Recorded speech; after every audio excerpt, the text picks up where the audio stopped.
because Obama's a completely apolitical creature. He has no interest in politics whatsoever.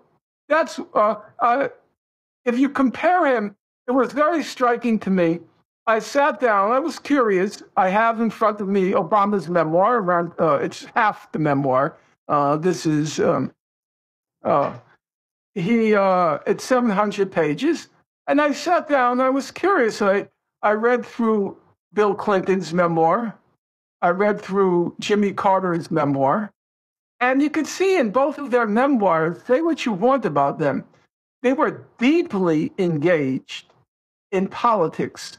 As you know, with Clinton, he's known for that phenomenal memory for public policy, and he loves the political, I don't want to call it game, he loves the political process. And Carter was breathtaking. I think Carter is so totally underrated. His mastery, I've read through those presidential papers, his mastery of detail was utterly mesmerizing. Mesmerizing. You see the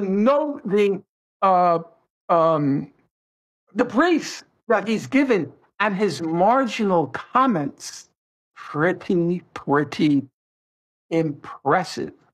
And it was interesting, as you know, Larry Summers was a key figure in both the Clinton and in the Obama administrations.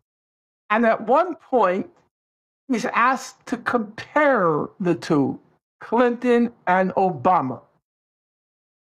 I quoted at length in the book. About Obama, he said, Obama was always punctual for meetings, 10 a.m., it's 10 a.m., and Obama, he always read the brief that was sent to him, like a 2 or 3 page brief that was sent to him. And then he comes to Clinton, and he seems trying to effect a balance between the two, because Larry Summers knows where power is, and you don't want to alienate any of the precincts of power because you're Larry Summers. But he starts off by saying, oh, Clinton, he never came to meetings on time. And then he said, he didn't read the briefs, but then he said, we would take the brief and he would just turn the pages, like 11 pages, and suck the whole thing up in like 2 minutes. And then he said, Clinton would spend a lot of time in the presidential library, and he would come across these abstruse policy statements and sit down, and then in a very informed way, after reading them, recommending to Summers, why don't you try this? Or why don't you try that? And you could see a very, as you know, with Clinton, I didn't like the guy. I didn't like Carter during his years, but you've got to acknowledge, as I've done throughout this interview, I acknowledge Dershowitz's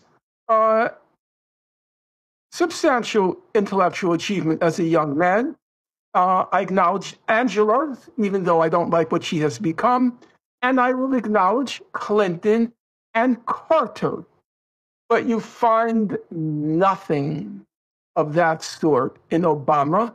Obama had no interest whatsoever, zero, no interest whatsoever in politics. He thought, because he attended Harvard Law School, that as long as you surround yourself, as Cornel West said, as long as you surround yourself with white, Ivy League, and I'm quoting Cornel West now so you don't get in my case, Jewish, because he thought Jews were, out of this world, Obama. So long as you surround yourself with these people, all Obama had to do was give speeches. That was his métier, to give the speech. And everything else would be done by these Ivy League wunderkinds around him. So he didn't see himself as making significant, uh, informed decisions. He made a couple which I think were consequential. I will agree on that. The decision not to go to war with Syria, I think that was a consequential decision, and frankly, a decision I support. He did it, of course, because he didn't want to mess up his record. He wanted to have a nice. He knew that if he got to war with Syria, it may end up like Bush in Iraq. And oh my God, that he's a super,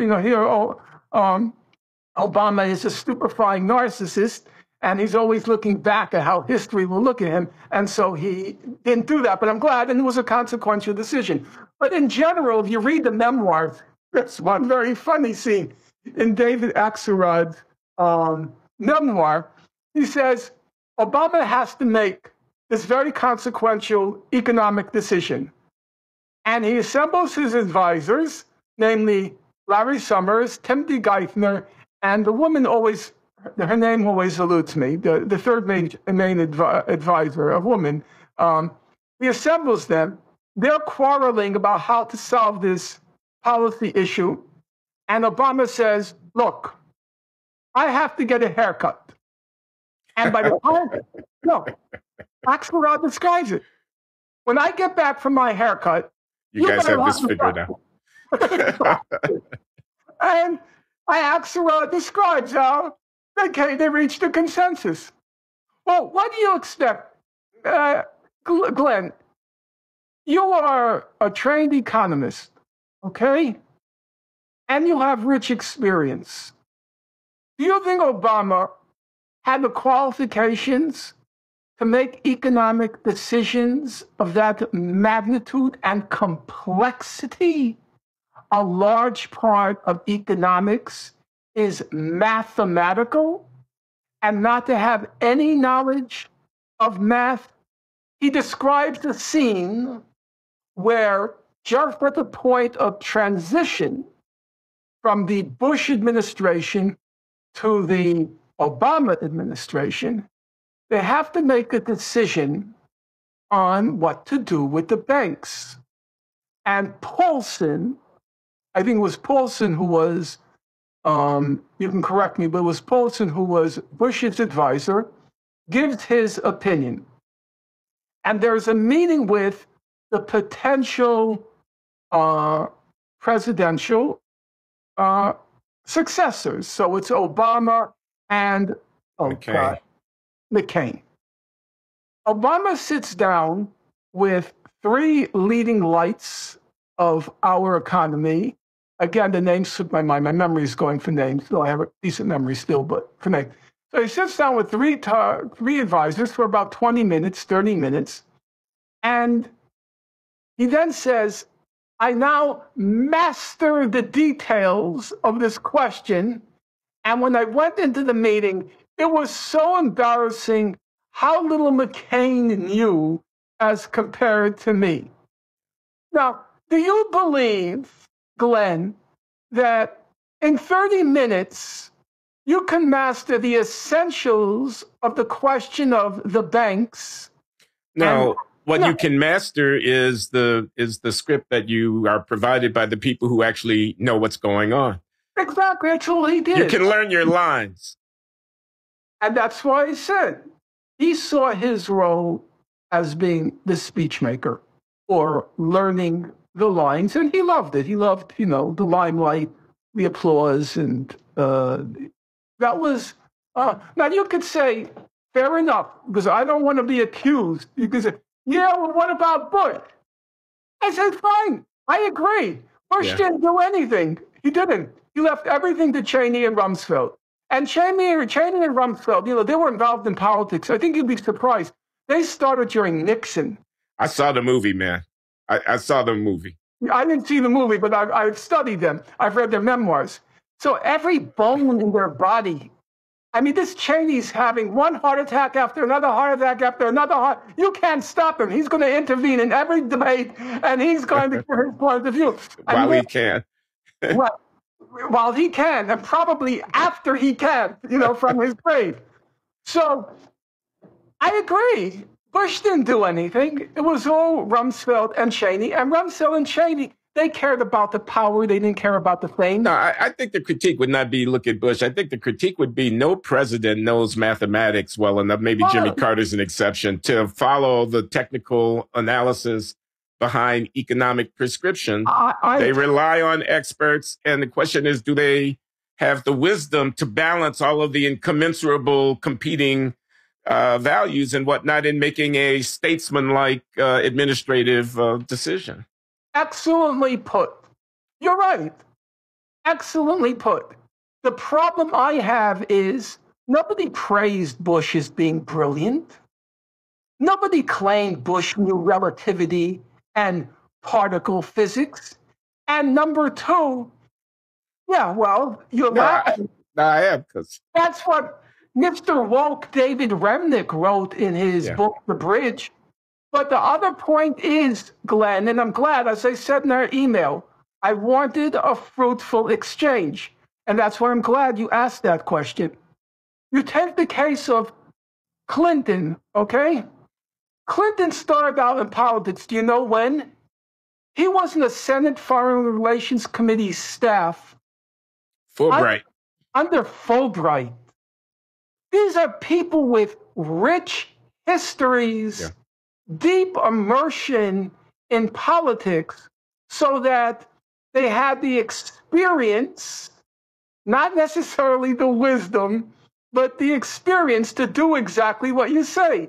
You take the advice, you weigh, you balance, you look at it from this angle, you look at it from that angle. What did Obama have? He had 7 years in the state Senate of Illinois, probably the most corrupt state Senate in the country, aside from maybe Alabama. And he had 1 year in the Senate. There was no experience. There was no knowledge of politics. He was used because at the particular moment in history, the disaster of the Bush administration, both Iraq and the crashing of the economy, the country was ready for what was perceived to be a radical change.